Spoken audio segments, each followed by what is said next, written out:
On our recent trip to Europe, we had a chance to visit the beautiful marina in Licata, Italy, and connect with current owners of the Fountaine Pajot Saona 47. We were lucky enough to be invited on board Sailing Yacht 8, and in addition to making a bunch of new friends over the course of the week, we got some great advice about what other owners learned in setting up their boat for full-time sailing. They shared some great tips and observations as we entertained dreams of cruising. We were also able to enjoy an absolutely gorgeous day sailing that turned into a bit of a race and ended the day with an incredible Italian meal.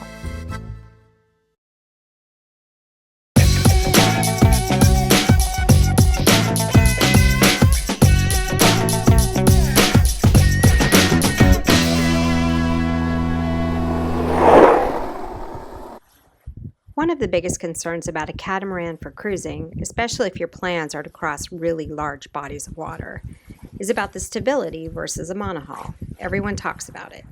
So this was one of the first things I wanted to understand when considering this particular boat. But first, let me explain the source. Robert has a ton of sailing and racing experience, and he's been doing it from a very young age. He's actually owned 8 boats, thus the name, and his background is in marine engineering. How would you say it handles in heavy waves or confused sea state? Well, if you compare it with a monohull, it's so much better because the monohull will roll if you go downwind on the waves, and the catamaran stays upright and stable, so it's much easier to steer. But I was afraid of when the waves would come from the beam, that it would start rolling, but it doesn't. Actually, it rolls less than the monohull also. Really? Yeah, the waves are bigger than you think, so you just go up and down. It does roll, because they're wide. Yeah. And the problem with the monohull, on the top of the wave, you lose the hull stability. So then it gets far less stable than we do. I see. I think on our website there's a nice graph. Yeah. A drawing of the difference between the monohull and the catamaran. Yeah. On thwarted waves or waves from the beam. So on the beam waves, how high would you say you've been able to experience in this boat? We had waves, not huge, 3.5, 4 meters. But it depends on the length of the waves. Right. Now, if they're short and steep, then it's different. We've had ocean swell with much higher waves, but you don't even notice them. Okay. You know, the distance between the crests is maybe 150, 200 meters. And it's a great feeling because you really go up and you go down, and it's just fantastic.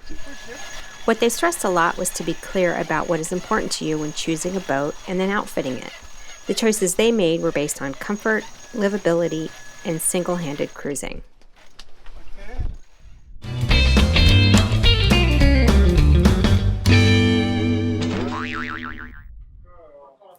We were able to look at 3 boats that week, and they were all set up for sailing almost entirely from the helm station.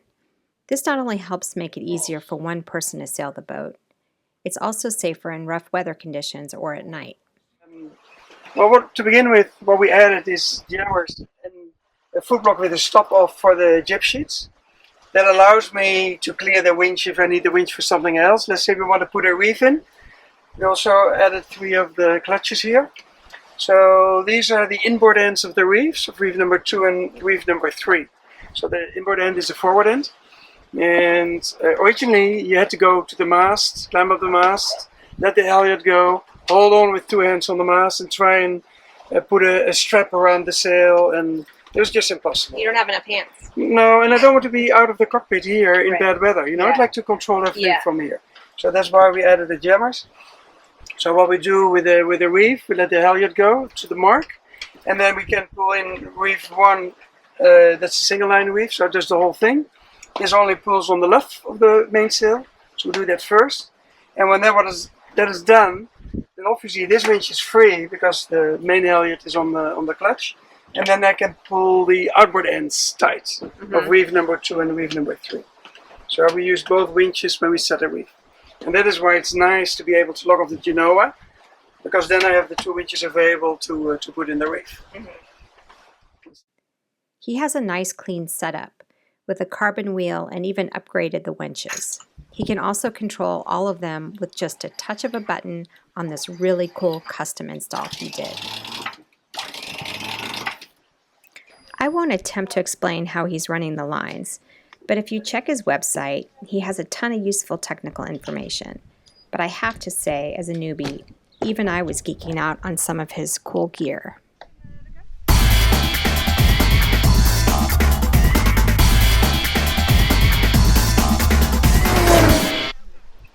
So how fast have you been able to go in this boat? I think about 14 knots has been knocked up speed. Okay. But then with some waves as well.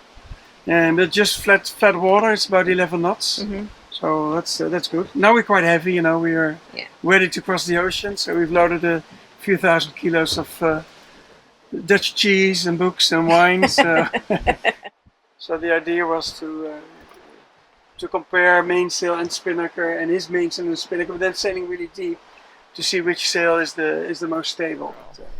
We set out that day just to try different sails at different wind angles. This is the Code Zero in action. We're doing 6.5, 64 degrees to the wind. It's pretty good. The best thing about light wind is having a chance to put the spinnaker up. I don't know what it is about a spinnaker, but it's just so fun to watch every single time. We're racing! Because whenever there's more than one boat, it's a race, even if there's barely any wind. So what are you trying to figure out? Well, we want to see how high we can sail with a symmetrical spinnaker. Okay. Not sure if it's faster than with an asymmetrical spinnaker, but we can try. See what it is. We have a true angle now of 140. Yeah, it's getting better and better. Doing the high speed of 7.5. It's a little short, so I have to make a little pennant. That's why I wanted to try this. Because the way I've rigged the guys, you see they're short now. I cannot tighten it much more, so I have to add a meter. Yeah. Which is easy to do. Here. What are you shooting for now? We're going to see if we can sail that downwind. Did he quit? What's the speed? I think so. Speed is 8.3 knots. 8.3. Yeah. We were trying to see whether the Winnaker or the Spinnaker went faster, but we had to stop our little race. Our buddy boat lost control of their drone and had to motor out and go get it. Well, at least that was their excuse, but it was still a whole lot of fun.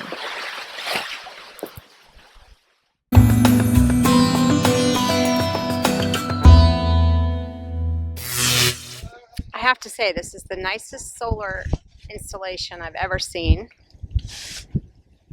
Absolutely beautiful.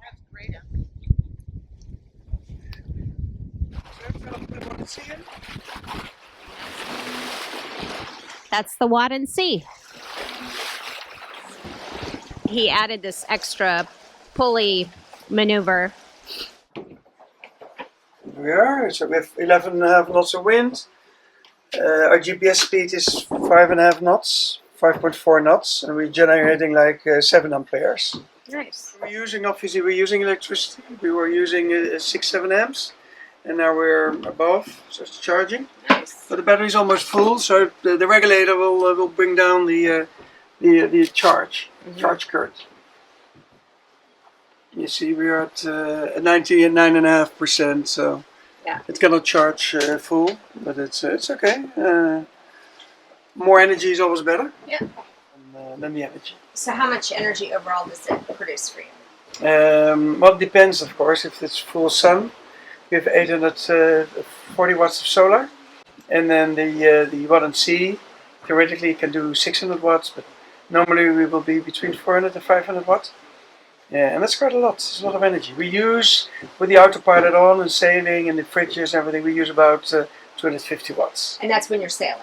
That's when we're sailing. So what about at anchor? Yeah, it's about a half, it's about 150. It depends on fridges and freezers mostly. And you can reduce a lot of the consumption by switching off inverters when they're not doing anything.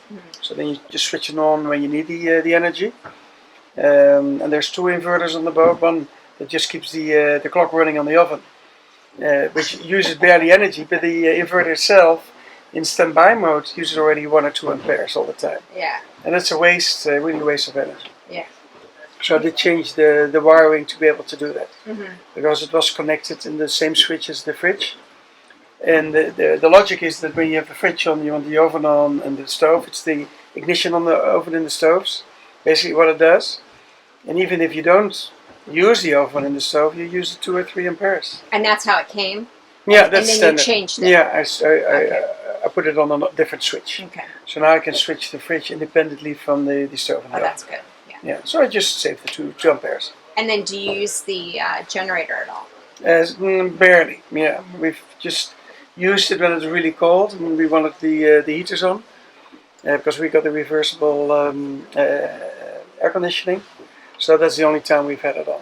And Other than that, just for the energy, we've not needed it. And then for the reversible AC for the heater, Mhm. how well does that work? Works very well. Yeah. Yeah. Unless, now the water has to be a minimum temperature for it to work. Mhm. It's like 6 degrees, 7 degrees. Mhm. So like in Holland over the winter, it didn't work at all. So we had some electric heaters. And when we bought the boat, we really should have added the heater. Mhm. And even in the Med, it's just cold in the winter. Yeah. So you want a diesel-driven heater Yeah. on the boat. Well, these are okay. We've got the Fisher Panda, which has a variable load. So it'll change the RPM in accordance with the load. But still, you need to be in a certain segment of the capacity. And it'd be nice to use at least 50, 60, 70% of the load. If you have the Onan, they really like to be loaded. It'll be good to load them all the time, but near 80%.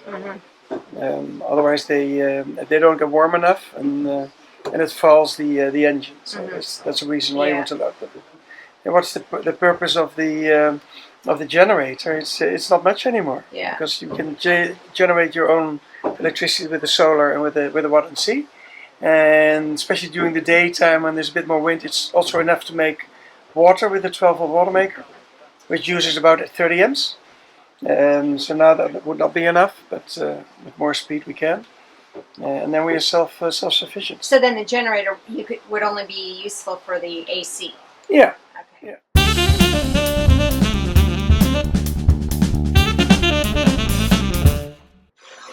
What I love about the boat is the way that the saloon connects to the inside part. Because I love cooking, and I'm quite a All lot of time together, yeah. in the kitchen. And when Robert is on over there, we can always talk to each other. We can always see each other. It feels really integrated and unified and with the whole Yes, boat. and that's what I like. And the next thing is that it's spacey. I like the owner's cabin is really great, and the shower is wide. They're spacious, and that's what I like. And of course, the way that Robert rigged the boat so that we can easily sail it together. What I didn't like is that I think at the time that we bought the boat, it was not possible to choose for the toilets if you either wanted the salt water or the fresh water. Okay, yeah. So we have all the toilets were with salt water. We have to flush it. I think you can get that option now, right? I think so too. But our toilet was smelling all the time. He made a connection for fresh water, so we have fresh water now in our cabin, but not in the 2 guest cabins. So he made that change. Robert made that change.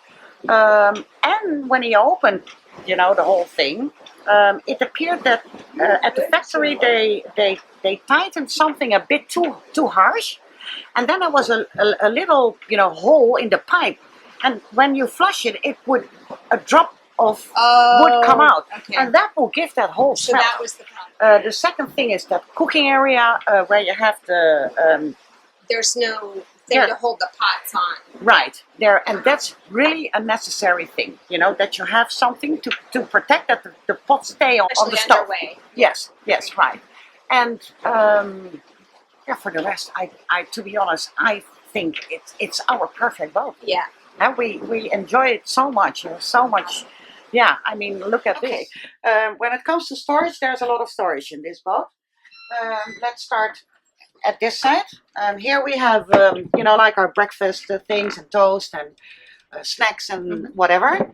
I have an Italian box, so there's all Italian stuff here, rice and pizza and pasta and whatever. This is more storage of herbs and tea and soups and things like that. This is the Indonesian box with all the That's soyas. awesome. So you store it by meal type. Yes, Awesome. yes, I do. And in that box, I have sweets and coffee and things like that. So Let's look at the fridge space real quick. yeah, the fridge is huge, Mhm. and so there are. It's a Well, lot now of space. it's a mess, but Yeah. there's these two boxes and a lot of space. You can put some bottles over here. Okay. Yeah, and then here, yeah, you have the two things which I tend to take out if I'm if I Yeah. stock a lot, I take these two out. But you can also put. And then where's your freezer? My freezer is here. Mm.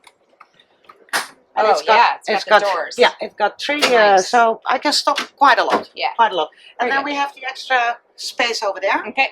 For drinks? Yeah, that is for drinks during the day, water, wine, cola, whatever.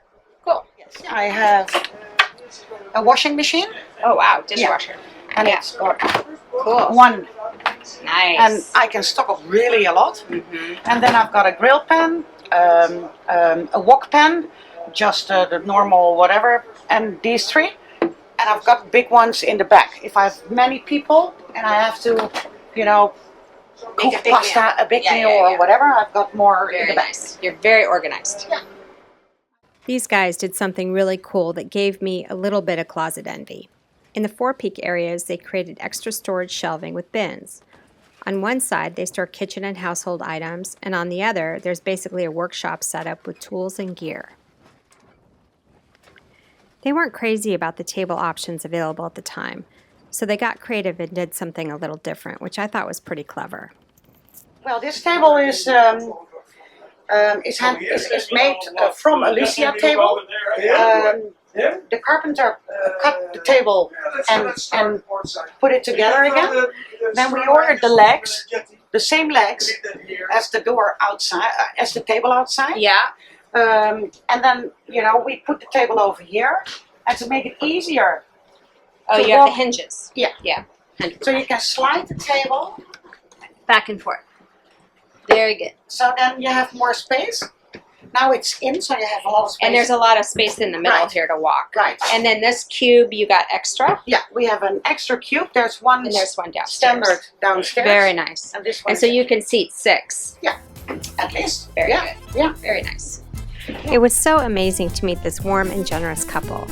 We learned so much from them and the other owners we met. We continue to follow the adventures of Sailing Yacht 8, and you can follow them on their website where they post lots of technical information and blogs on various places they visit. Until next time, arrivederci.